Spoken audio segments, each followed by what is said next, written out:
It will accentuate the role of the most trusted places. And we're already seeing that. In fact, COVID exposed the difference between places which were reliable and could be trusted and the others. And the companies that we are talking to are now placing even more importance than before on trust and reliability as a criteria for where they locate significant investments. And it's not just trust in government. Trust in governments is critical. It's also social trust. I mean, if you look at New Zealand, Korea, Singapore, Japan, the countries that are coming out well in COVID with very low fatalities, very low long-term costs coming out of COVID. There are countries where people trusted government, understood what government was saying, and tried to follow the norms and the rules and the guidelines. But there are also countries where people knew that the public good required that everyone plays their role. And if everyone plays their role, everyone will be better off. So social trust and trust in governments and trust in the whole system is now a critical competitive advantage when we think of the way in which globalization is going to evolve. Those who've been worst hit by the pandemic have been the lowest paid and whose jobs were already the most vulnerable. It's true in most societies.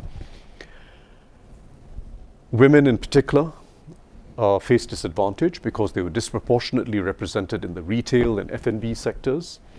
And there's a risk that that rise in female labor force participation that we saw over many years will now go through some reversal, particularly amongst those at the lower end of the income ladder.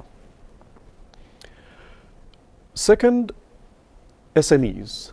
They too are part of the bottom leg of the K curve.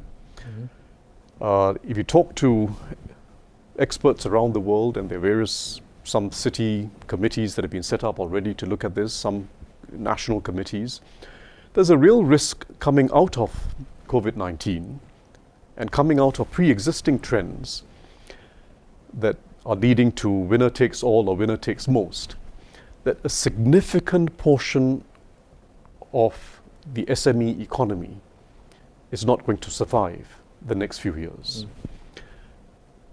if we don't address that challenge forthrightly.